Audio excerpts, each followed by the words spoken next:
Oh well, it's very, very pleasant. It's really nice, but it was just it's. I wouldn't say it's a different planet. It's remarkably changed, but it's. I wouldn't buy one of them bleeding flats. Put it that way. Probably cost a fortune. But hey, I've tried shouting and bawling about, oh, you stop changing things, and it just carries on. So it's the old adapt or die. It is. It's very, very pleasant. I'm at the ice cream shop all the time. But pleasant isn't fucking good enough sometimes. Lardy-da. Yeah. Lardy fucking da. It was a certain time that's never going to be repeated, where it was just the most exciting thing ever.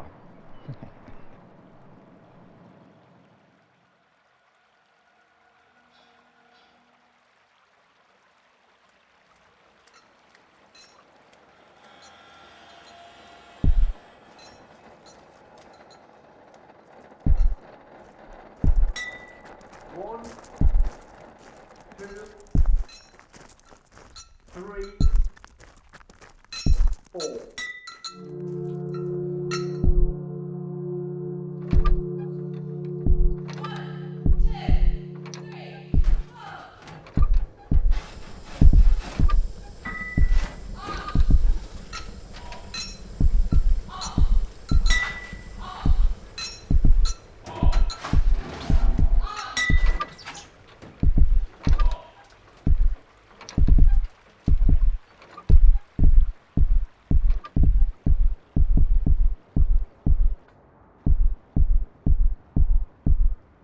The whole of the base of the valley was full of these wrecked warehouses, wreckers' yards, greasy and oily. Historically, was all nasty industries like potteries and paintworks and things, really poisoning the land.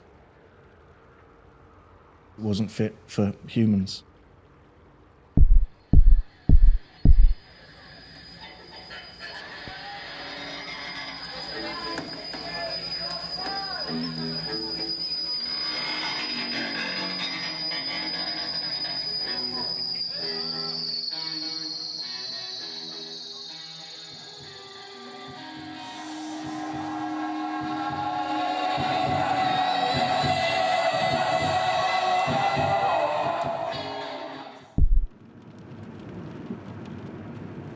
So one of the first times I ever met Jay, he was hanging out of his Mars window trying to crawl back in because we'd locked ourselves out on the way to go and set a sound system up.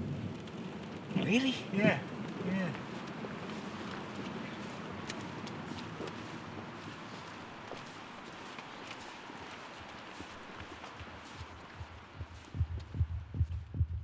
As the clamour of people starts to build, so does that thump. You can just follow the noise. And there might be a little bit of smoke or sweat or fog pouring out, a steaming monolith full of trespassers jumping up and down to a mechanical throb.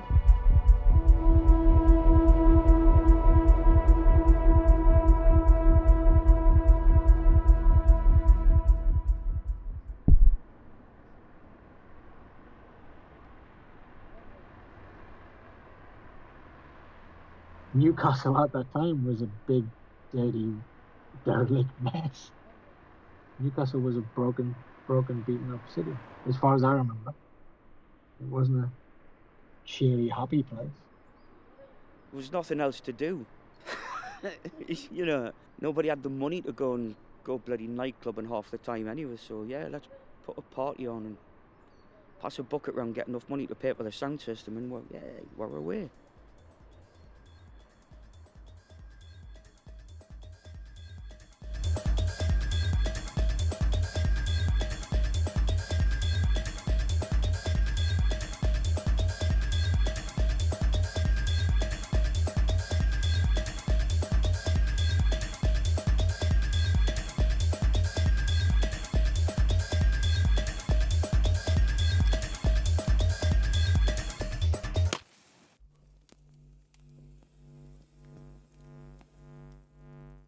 remember walking in, and the place was just thick with smoke, and you could literally see about 5 or 6 feet in front of you.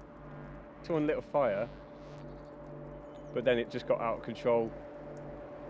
So I believe some people took it upon themselves to go up and remove some roof panels, create some ventilation for the smoke to go out.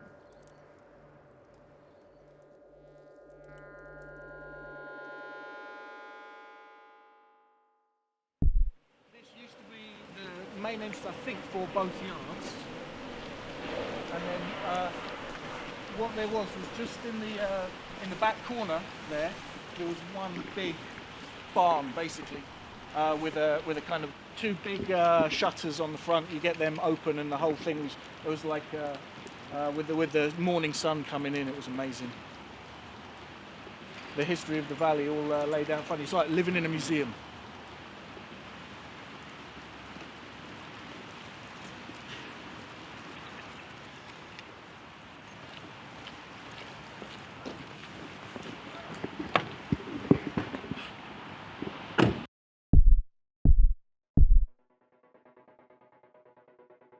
The music doesn't live while it's sitting on a piece of vinyl. It's not music then, it's just potential. The dance within the music is the thing. The rave is the people. The rave is the bodies in motion.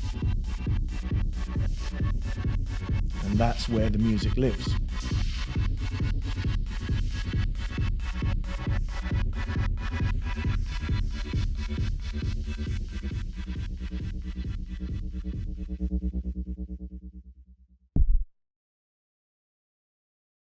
So yeah, midnight is a little hire shop. So if something went down mid-party, you would basically trip down the valley, skip across the Ouse, and go and see Dave at midnight. Well, Midnight's been hiring audio equipment to people who want to produce events for many, many years. I was certainly happy to let people have equipment for events, as long as I was satisfied that the people hiring the equipment were honest and responsible.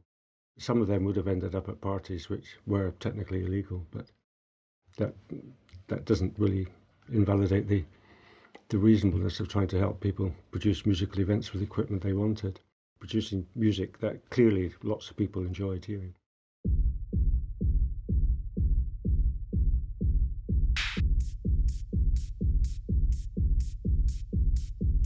A kick, snare and a hat, and a clap with the bass line. That's techno. Hi-hats just tweaking away and just a kick drum and some bass driving, and you shut your eyes and just get lost in it. Fucking too fast and too hard sometimes. The DJ is full of drugs on +8, man. People ultimately are more likely to unite around a sort of tempo of 130, 140. It's similar to the heartbeat. It's something that is less likely to alienate one another. If you think about Western music, before that they all have equal temperament scale divided into a specific frequencies. So then you've got the 303s and all these different instruments that are just spanning all these frequency spectrums.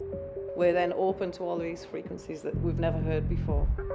That was also accessible to people who weren't from the more elite classical backgrounds, because it was more affordable to have a 303 or 101 than it was to be one of the chosen few who was allowed to be trained as a classical musician in the past. So it kind of brought people from all different walks of life into music for the first time ever.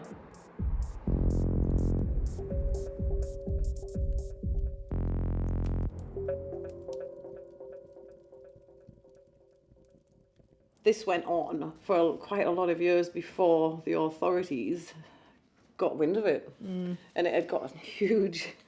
It was huge. And then they shut themselves. Then they crapped it, yeah. So they saw it as a threat to the norms.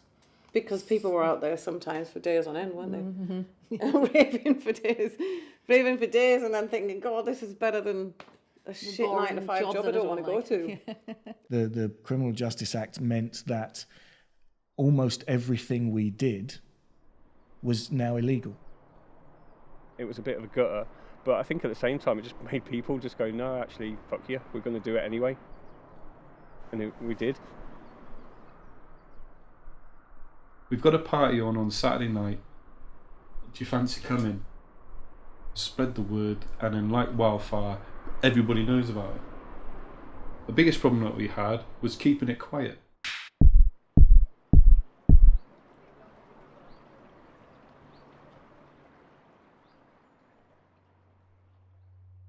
The timing of it was perfect. There was a riot going on with the football. It was against Tottenham, I remember. We were expecting maybe 400 people. Got to be in excess of 2,000 people easy. That particular one, I actually found it edgy. It was absolutely rocking. Really, really exciting. About 6 o'clock in the morning, 2 policemen turned up.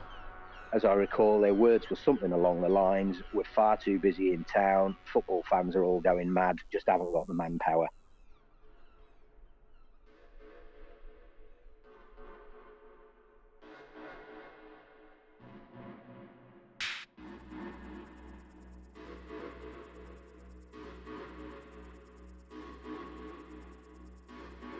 There was a lot of very, very hard music played up here. Harder. Much harder. In most cases, pretty much as hard as you can bear.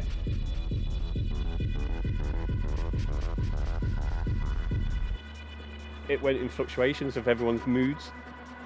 For me, I was trying to make everything really, really dark and really scary, and that really dark, twisted sound, everything was quite twisted as well.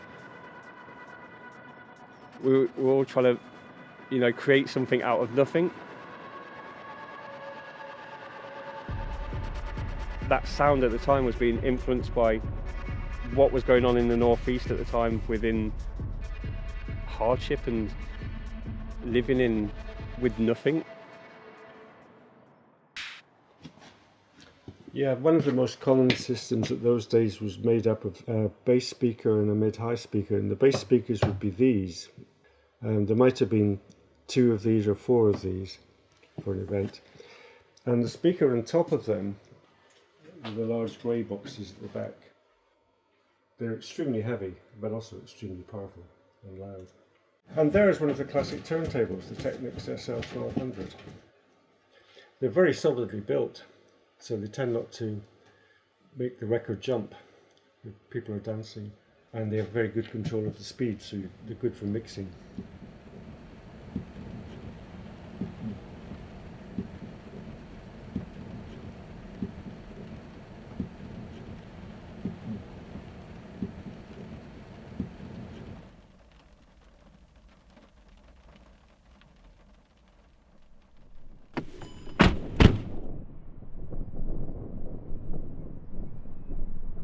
The next party was a little bit more interesting.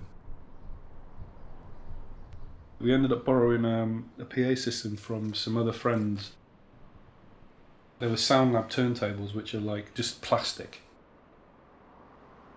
Get the first record on, and all we got was we're gonna have to go and get another turntable. I was literally walking down the hill with the turntable underneath my arm, and all I'm seeing is police cars like driving around the place, and a police helicopter coming out. Multiple helicopters, at least half a dozen dog teams, and probably 100 odd bobbies. I'm just looking at the turntable thinking, do I really want to go back? No, I'm not. With this. So I literally turned around and walked back home. And suddenly there was hippies flailing in the water in the ooze. The quickest way out was that way, and everyone just went diving. But they impounded all the gear, and my records was in amongst all the gear. They were basically trying to get one person to take responsibility, planning on giving the maximum fine possible to that one person, which was in excess of £20,000. We would basically say that no one was in charge of the party and this was a group effort. No one actually buckled under the pressure. In the end, we all got a £120 fine instead, which was great. The frequency of the parties got more and more. You could just throw a stick and hit someone on the way to a party. There were like 3 or 4 years I never went home. Yeah, literally straight from one party to another for 3 or 4 years.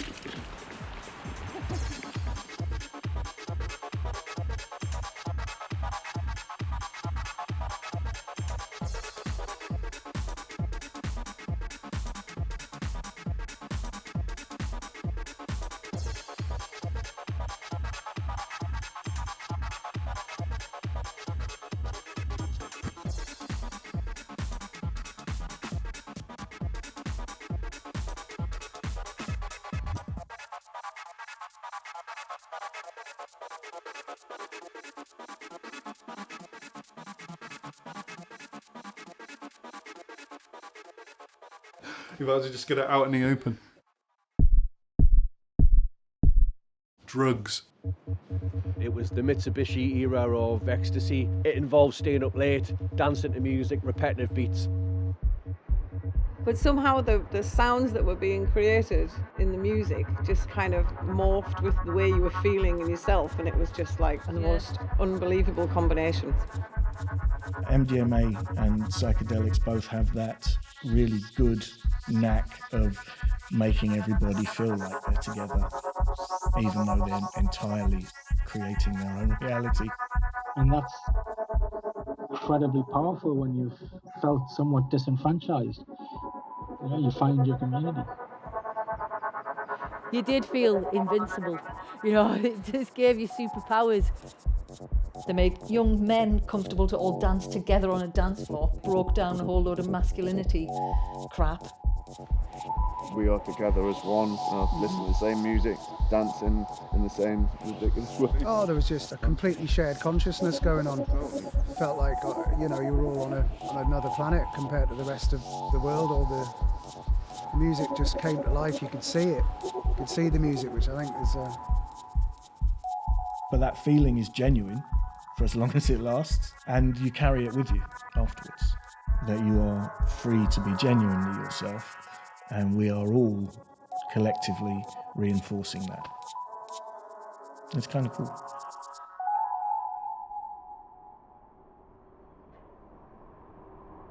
The aim was this, you say, all of this open space that everyone's sitting on, that should be available for everyone. And if you will not give us space, we will take the space. And we can use it and we can make it better and we can improve it. And in doing so, at the same time, we can enjoy ourselves, and the energy from enjoying ourselves will feed back into this cycle of social improvement and rejuvenation powered by that feeling that everybody gets at a party. That logical progression of growing this thing from some dirty warehouses and illegal weirdos and hippies through to legitimate cultural venues and art spaces through to the wider public. Community regeneration through music and arts was our sort of strapline. But the first thing we did was throw, I think it was about 7 or 8 warehouse parties in each weekend for 2 months after the first meeting.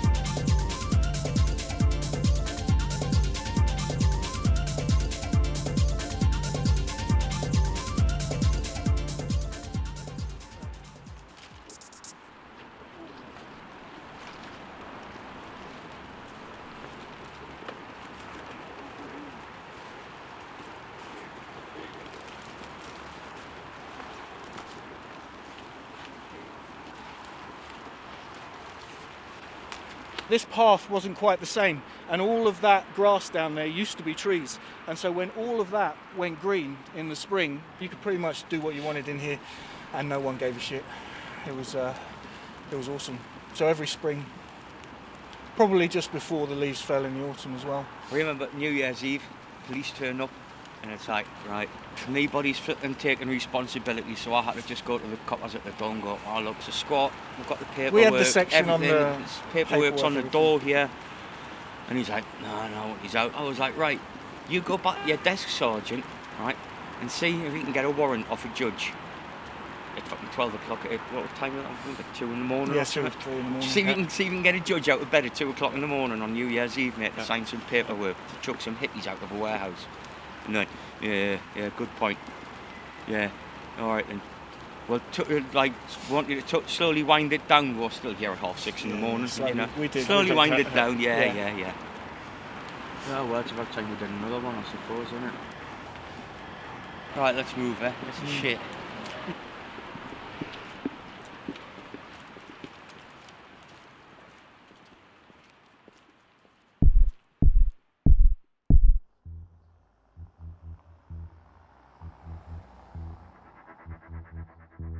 Generally speaking, the police didn't bother. They wanted to come along, see if we were safe, and let us get on with it.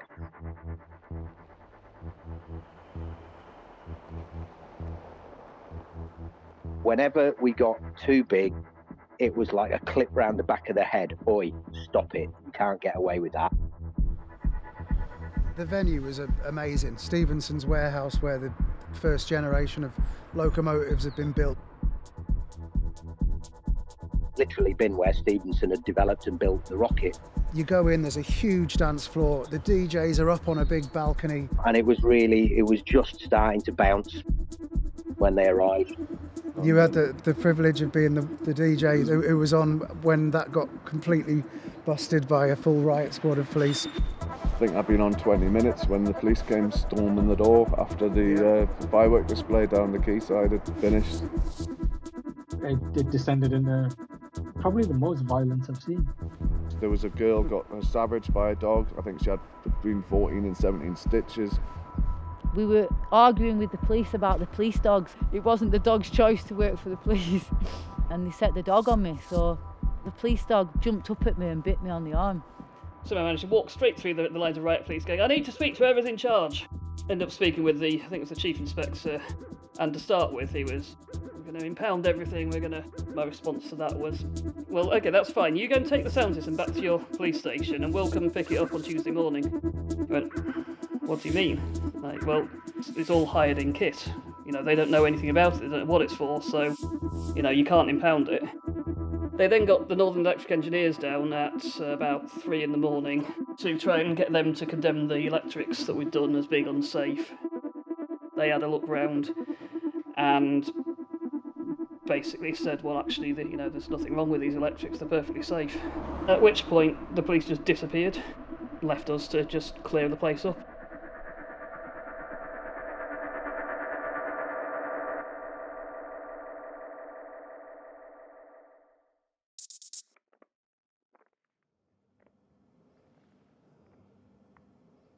Oh yeah, back then we used to do this, I think it's a monthly newsletter called Newcastle Underground, for what was going on for the days before Facebook. Yeah, this was in May of 2000, we took over downstairs at Northumbria Student Union, did a night that we called the Red Eye Nights. So, some of the people involved started running a night called Fast Breeder. Actually, I forgot about that. We squatted the warehouse for about 5 months down on Forth Banks.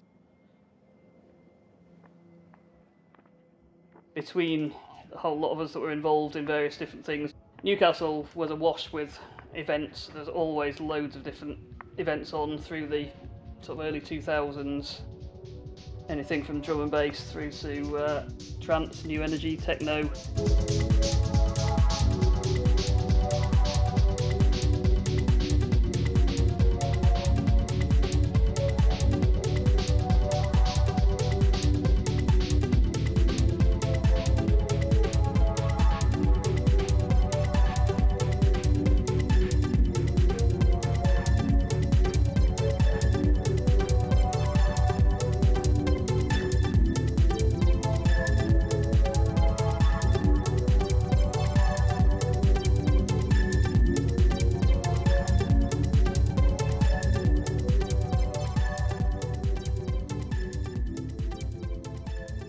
This is our response to being busted on New Year's Eve, really, was to go and say, look, we can do it.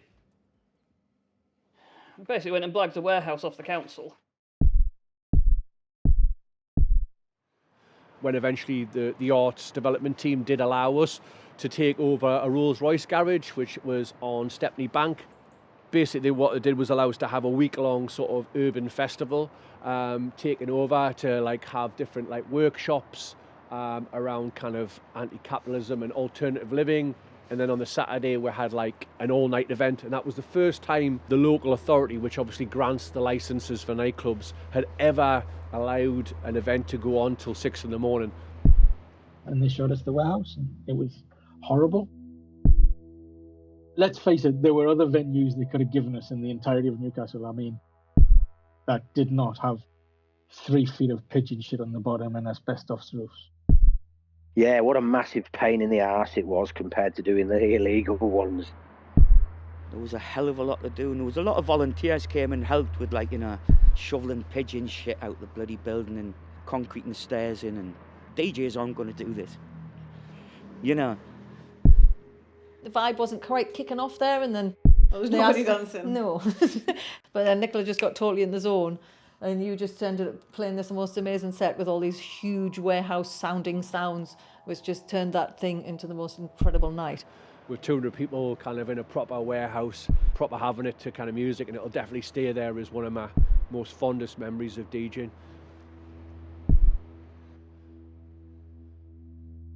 Looking at that, it looks like we actually got a letter of recommendation from the council for the work at the in the Ouseburn to help us with future projects.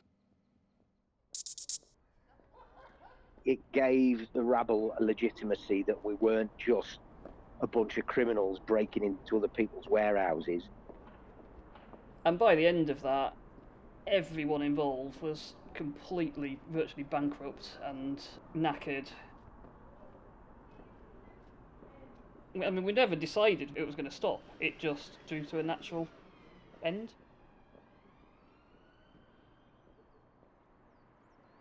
So a lot of people did a lot of the work, and a lot of the people tried to, I don't know, bask in the glory of it when it happened, you know.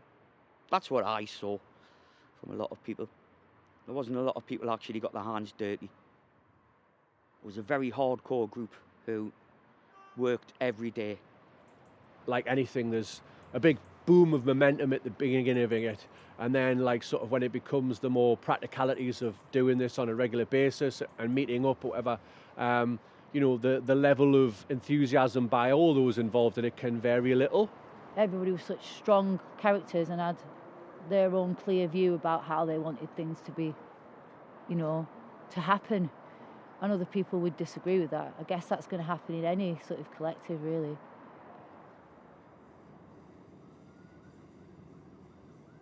The Rebel Alliance clearly didn't achieve our ultimate aim of taking over the world via the medium of raves, but I think we achieved the goal of proving that things could be done. It brought people together and gave them confidence in their abilities to be able to do something creative with very little resources and no money. You know, people have bills to pay at the end of the day. How can a mechanism like this feed itself? How can these people feed themselves? At the end of the day, if all you're going to do is just parties, where does that go? I think it was a brilliant ride at the time, but everybody had to get off at some point, you know. For many reasons, it was unsustainable. But back then, you know, Newcastle was a different place. Oh God, yeah.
First of all, there's an area formerly called Ouseburn Valley, suddenly gets rebranded as Ouseburn.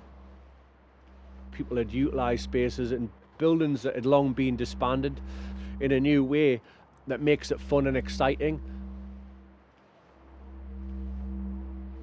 And people sort of descend on that. And they were much more likely to clamp down on grounds of sound, on the actual volume and decibel that you were making. Nobody can put up with a night of noise is at the end of the world because other people are having a good time. They do it with the pubs and the nightclubs. Hold on, that's been there for years. You've just turned up and bought a flat next to it and you want it stopped. Really? Oh, it's become a mini Shoreditch. Yeah, I can't stand it. I really can't stand it. It's property development, it makes money for capitalists. And now the space for free parties, many of the buildings just don't exist.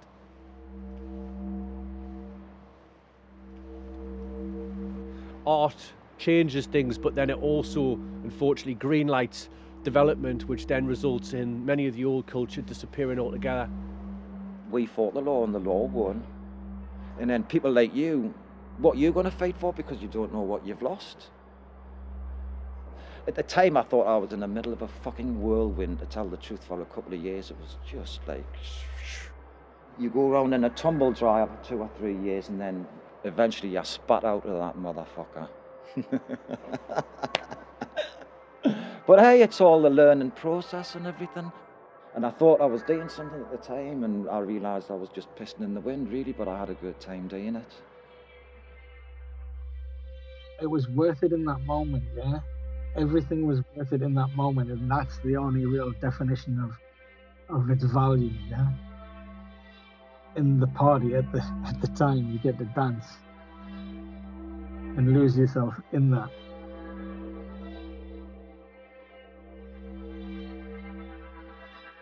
Over time that was going to happen, to be honest. That's why when you do the parties, you enjoy it as much as you can, because the next year it might not be there. It might not happen.